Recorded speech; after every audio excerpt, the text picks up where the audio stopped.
morning.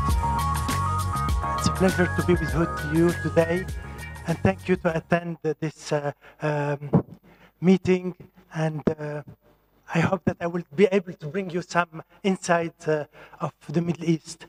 What I thought today is to speak a little bit about the dynamic of the consumer in the Middle East, mainly for luxury products. I'm not trying to be academic. I'll try to be as factual as possible, and please feel free to ask me any question you might feel necessary after the presentation. You can put the light in, it's better. Yeah, I prefer. I think you will be able to see it. So let's kick off. I must say that I would quite agree about what has been said before. I think that the way the evolution is happening in the Middle East is very much like Mr. Anselmi was telling it to us. So I totally agree on your views, and thank you. And you will see that in my presentation there is a lot of common points, which is good to be aligned at least. So if we speak about the consumer dynamic of luxury into the Middle East, first, yeah, it's okay. No, first let me go back to the dynamic of the economy in general. The dynamic of the economy in general today is that we have known in the Middle East, like in many parts of the world, a slowdown in 2009, but we haven't known a real recession in 2009. We have known a slowdown. As you can see, we were into the economic of the Middle East in a very high growth atmosphere at 7% growth in 2008. It dropped to 0.6 in 2009, but as you can see, it recovered very quickly at plus 5% of economical growth in 2010, and our expectation is at least 7.5% in 2011, and probably as much in 2012. So the dynamic in general of the economy is very good. Obviously, it's thanks to the oil prices, it's thanks to the oil production, but we can see it that it's happening at the same time that there is more and more volatility in the political and social front. So if we speak about this economic dynamic with 7.8% GDP growth in 2011, just to give you a few figures, for those who like figures, a city like Qatar, a country like Qatar, has a GDP of $75,000 per person. It's the highest of the world. Somewhere like the UAE is at about $45,000 per habitant, but Saudi Arabia is still at $20,000 per habitant, which is much below Europe, but we know that it will grow and it will continue to grow very fast. And this is a very good news for in general, for the countries. The growth in Qatar is at 20%. The growth in Saudi Arabia is at 7.5%. The growth in the UAE, but obviously we are going from a higher base and a more diversified economy, so which has been affected by the other factor, is at 3.3%, and the same thing for Kuwait is at 5%.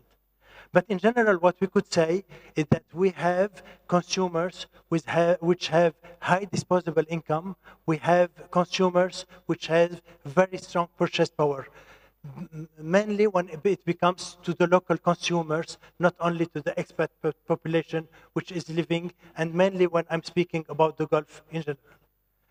Going back to some figures about the luxury itself, we estimate the market of luxury at about $4 billion. A market of luxury at $4 billion in general, I would say, with the growth, but it depends what we put into it. If we put, again, luxury cars, and if we put luxury yachts, or if we maintain it only for fashion, beauty, and gift, we find $4 billion or $5.7 billion. But what we could say in our industry, the fashion luxury is estimated at $1.5 billion in general, and the beauty luxury is estimated, again, at $1.5 billion, so quite equivalent in terms of size of the market. To compare other sizes, we are quite comparable to Russia. We are half of China, but the evolution today is a very strong evolution, because we are looking not only of 10% growth for 2011, but a continuous 10 to 12% growth into the years to come. Again, if I go to other dynamics, which is the retail dynamics, we moved from, I would say, 4 million square meter of leasable area within the GCC countries to today we have about 13 million square meter of leasable area. So it is cities where we have nearly the triple sizes of shopping areas and leasable area, which is only happening in emerging markets where we have new sectors, new malls, which are developing year after year. If you can see, only the UAE have 4 million square meter of leasable area. Saudi Arabia have 4 million square meter of leasable area. But in other terms, if you go into the UAE, you have the country, especially Dubai, which is the second in terms of choice of franchise brand which exists into the market. I think that London is the #1 into the term of diversity. If we go back to the Middle East, Dubai is the second into the world in terms of choices of franchise. And unlike what we could see in America, where you have a lot of American brands and some European brands, unlike what you can see in Europe, where you have a lot of European brands and some American brands, in the Middle East, we have all kinds of brands which could go from east to west, so a lot of diversity of choices which are there. If we speak again about this retail dynamic, we can, for those who have visited Dubai, at least Dubai, but not only Dubai, we can see some of the most, I would say, spectacular, some would say extravagant shopping malls which exist. Dubai Mall is the second in size into the world. It's a mall which by itself equal to 500,000 square meter of shopping area. It's a mall where we have about 470 shops, so a lot of diversity into the store.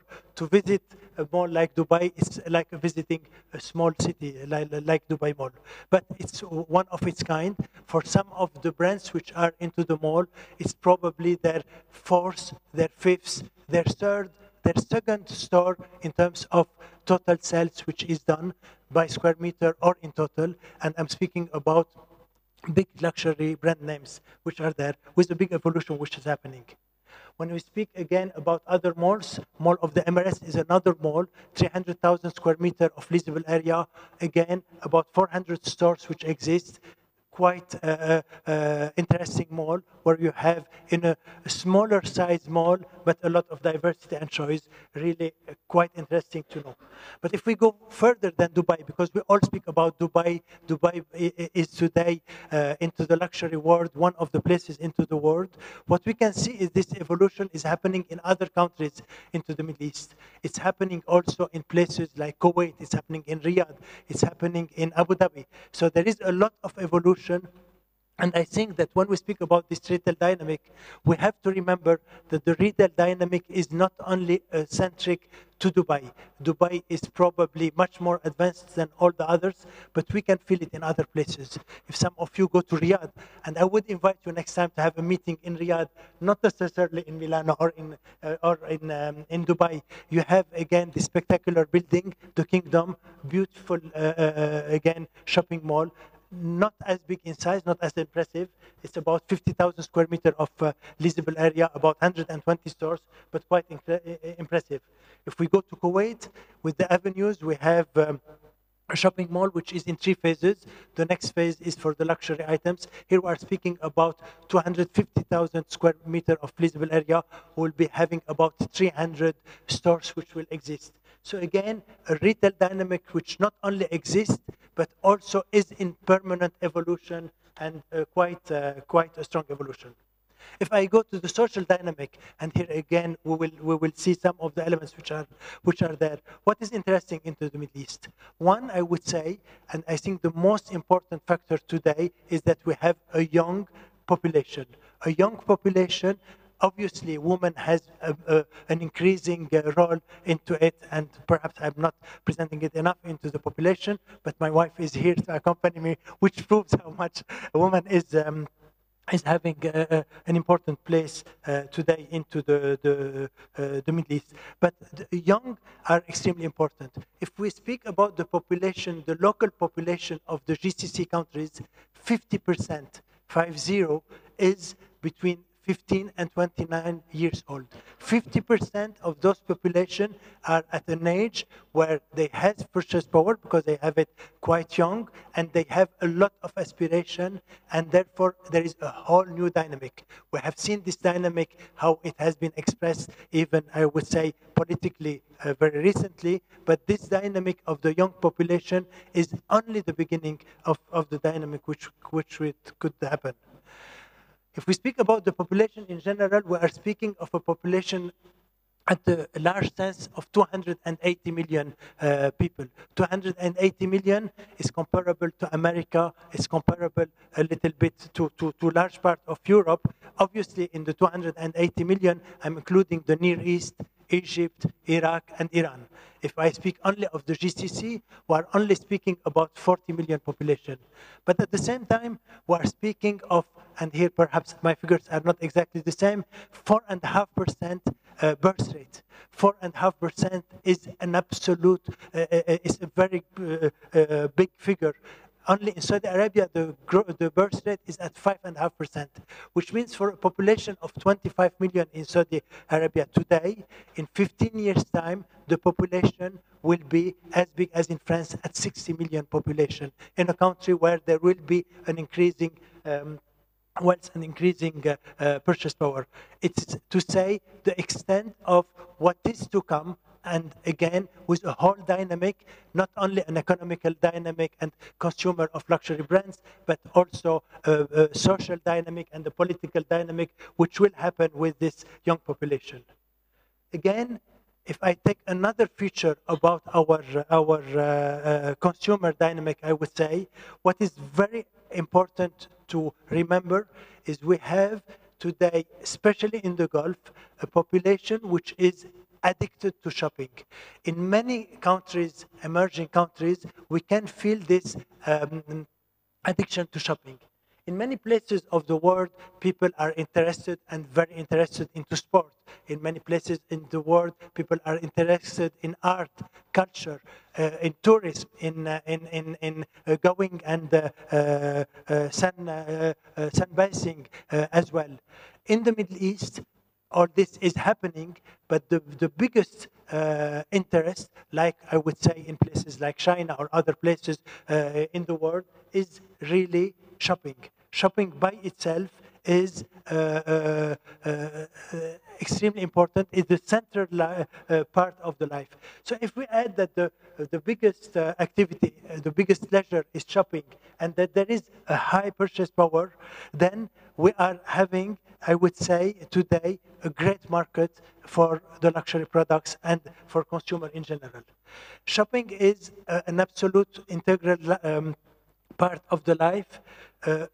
Shopping malls into the Middle East are not only a place to shop, they are also like social clubs where people would meet, will gather, where if young search wants to go somewhere, they would go to a mall and they would meet in a mall.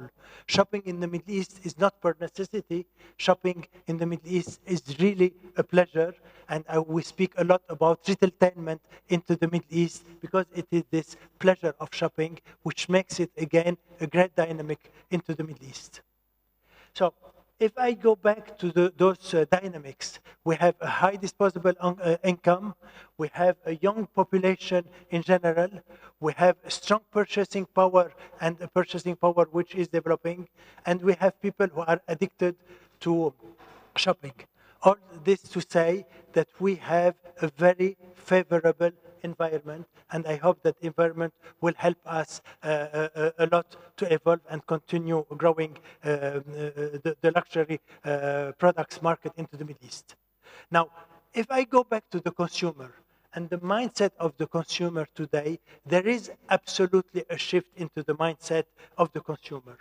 We have a consumer today which is not only happy and euphoric about buying, but which is becoming, I would say, more optimistic. It is not anymore the frenzy of buying. They would do it more, I would say, with a little bit of cautiousness. So I speak more today of optimism than the frenzy of buying anything at any price which existed before.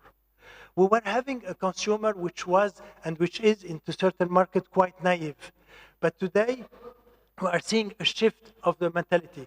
We are seeing a consumer which today is much more, I would say, clever, much more savvy about the way of shopping. And we have to acknowledge this transformation which is happening. We used to see a consumer, and it is still into certain cities, which is quite passive, listening to anything and everything we could tell him.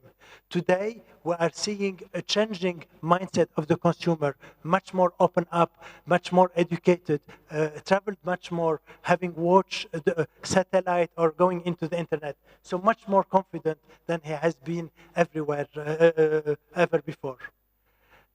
As it was mentioned earlier, we are seeing a consumer which at the same time has these traditional values which are anchored into him.